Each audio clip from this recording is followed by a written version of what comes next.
눈에는 눈, 이에는 이라는 표현은 세상의 방식이고 또 생존의 방식입니다.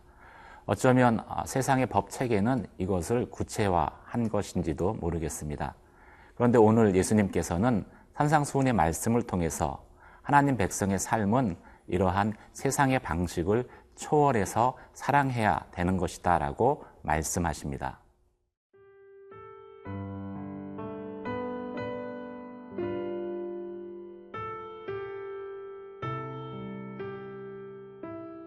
마태복음 5장 38절에서 48절 말씀입니다.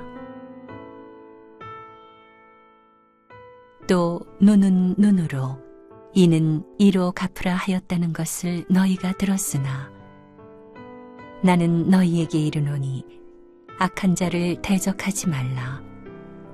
누구든지 내 오른편 뺨을 치거든 왼편도 돌려대며 또 너를 고발하여 속옷을 가지고자 하는 자에게 겉옷까지도 가지게 하며 또 누구든지 너로 억지로 오리를 가게 하거든 그 사람과 심리를 동행하고 내게 구하는 자에게 주며 내게 꾸고자 하는 자에게 거절하지 말라. 또 내 이웃을 사랑하고 내 원수를 미워하라 하였다는 것을 너희가 들었으나 나는 너희에게 이르노니 너희 원수를 사랑하며 너희를 박해하는 자를 위하여 기도하라. 이같이 한즉 하늘에 계신 너희 아버지의 아들이 되리니 이는 하나님이 그 해를 악인과 선인에게 비추시며 비를 의로운 자와 불의한 자에게 내려주심이라. 너희가 너희를 사랑하는 자를 사랑하면 무슨 상이 있으리요? 세리도 이같이 아니하느냐? 또 너희가 너희 형제에게만 무난하면 남보다 더하는 것이 무엇이냐? 이방인들도 이같이 아니하느냐? 그러므로 하늘에 계신 너희 아버지의 온전하심과 같이 너희도 온전하라.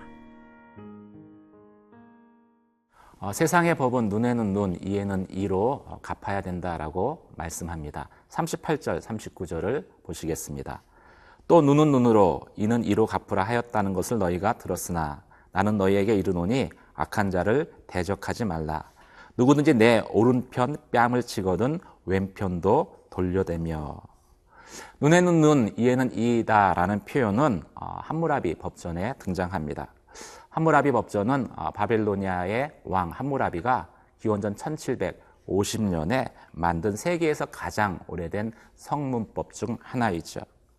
이 함무라비 법전의 주된 정신이 당한 만큼 보복한다는 상호 복수주의입니다. 이 말은 만약 두 사람이 싸우다가 한 사람이 다른 사람의 팔을 부러뜨렸다면 그 가해자에게도 동일한 형벌, 그 사람의 팔을 부러뜨리는 것으로 형벌해야 된다라는 것이죠. 이것은 상호 보복을 용납한다라는 의미보다는 이렇게 법을 제정한 이유는 예측 가능한 상호 보복에 대한 두려움으로 인해서 인간 개인 안에 있는 그 죄성을 다스리고 그리고 사회의 질서를 유지하기 위한 것을 목적으로 한 것입니다. 그런데 이런 법 취지, 법 정신은 잊어버린 채 인간의 죄성은 서로 갚은 대로 갚아주는 그러한 복수하는 것들에 치중하게 되고 집중하게 되어지는 것이죠. 그런데 예수님 당시의 구약의 율법도 이와 동일하게 오용되었다라는 것을 주님은 말씀하고 계십니다. 율법을 주신 하나님의 의도가 있는데 그것은 잊어버린 채 율법의 문구, 표현 하나에 집착하는 것이 예수님 당시의 유대인들의 신앙의 모습이었던 것이죠. 이에 대해서 예수님은 산상수훈을 통해서 하나님의 율법을 하나님이 그 법을 주신 목적, 그 정신에 의거해서 율법의 내용 하나하나를 지켜나가는 것이 바른 말씀 준수다라고 이야기하고 있는 것입니다. 그것이 천국 백성의 삶이다라는 것이죠.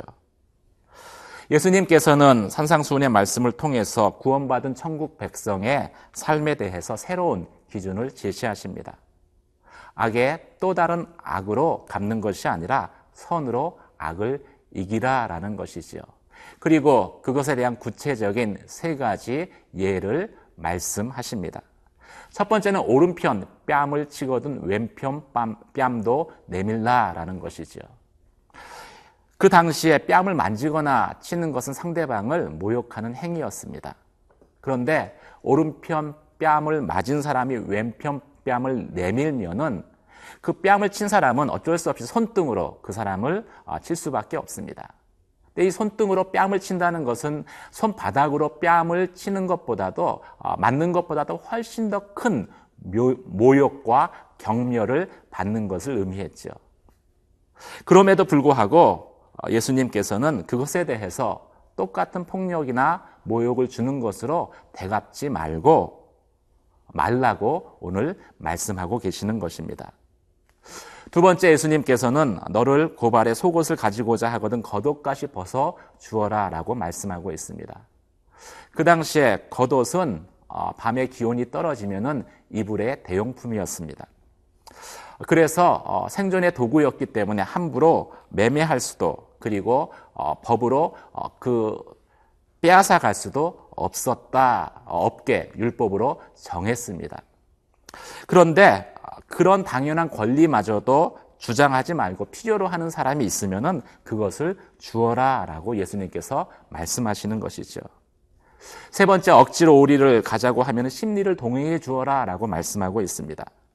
당시 이스라엘은 로마의 속국이었기 때문에 로마의 군인들이 물자 수송이나 길 안내를 위해서 오리를 같이 가자라고 징용을 하면 어쩔 수 없이 거기에 따라야 됐습니다.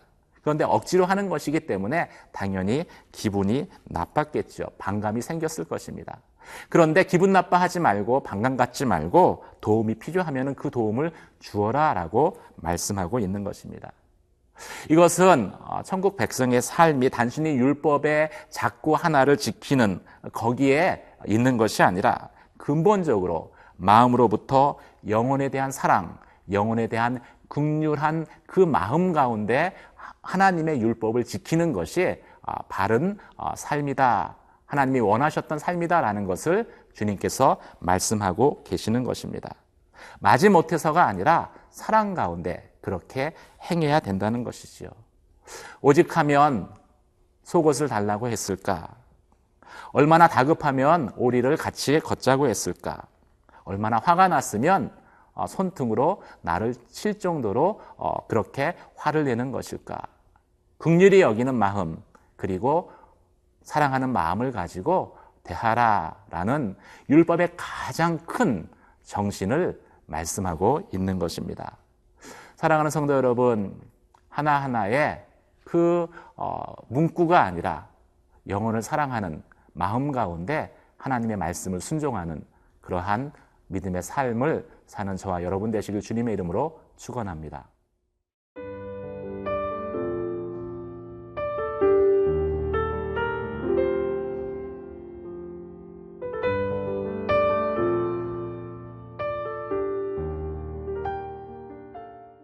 예수님은 여기에서 더 나아가십니다. 그래서 그 사랑을 가지고 원수까지도, 그리고 핍박하는 자까지도 사랑하고 기도해야 된다라고 말씀하십니다. 43절, 44절을 보시겠습니다.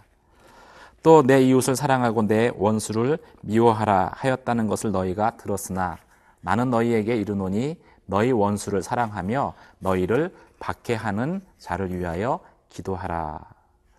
너희 원수를 사랑하고 너희를 박해하는 자를 위해서 기도하라. 이것은 사실은 자연스러운 연결은 아닙니다. 너희 원수를 용서하고 너를 박해하는 자를 인내해라, 참아라 라는 것이 어찌 보면 자연스러운 연결이죠. 그런데 예수님의 요구는 그 자연스러움에서 한 걸음 더 나아가는 것입니다.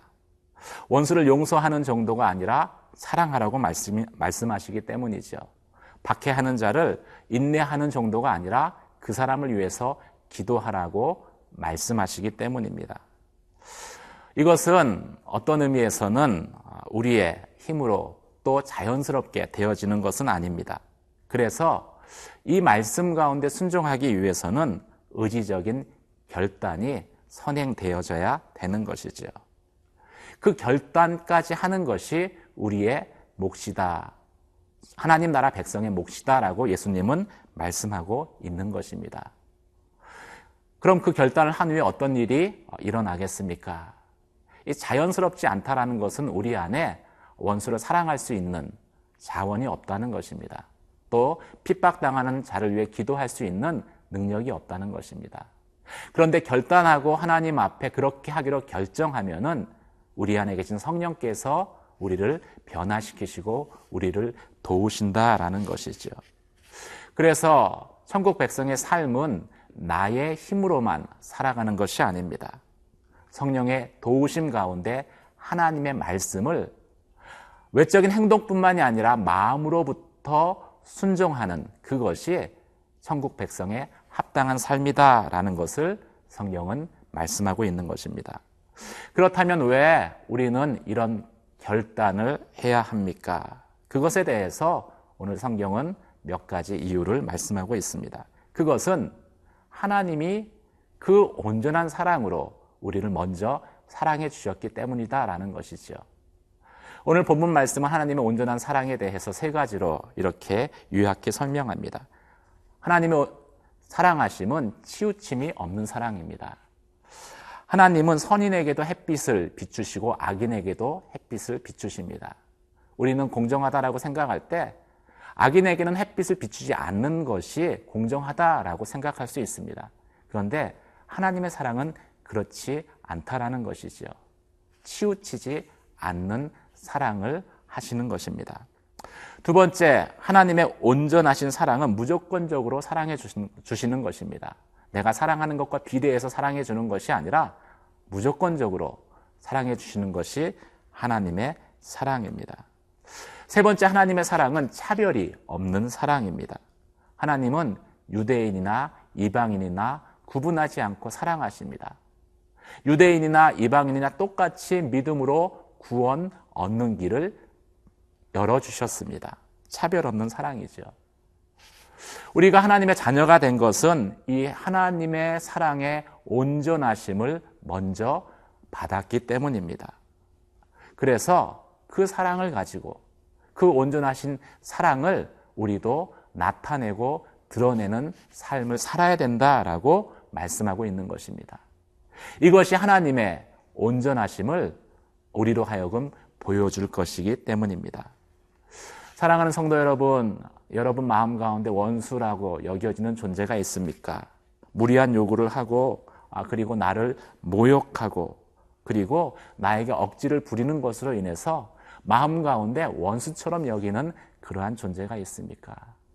그 사람까지도 하나님의 온전하신 사랑으로 사랑하라라고 오늘 성경은 말씀하고 있습니다. 우리가 사랑하기로 결정하면 성령께서 도우실 것이다 라고 약속하고 있습니다. 원수까지도 사랑하는 그 하나님의 온전하신 사랑을 여러분들을 통해서 나타내기를 원하십니다. 기도하시겠습니다. 은혜와 사랑의 하나님 아버지, 세상의 법을 초월해서 악의 악으로 맞서는 것이 아니라 악의 사랑으로 이겨내는 믿음의 삶을 살게 하여 주시옵소서.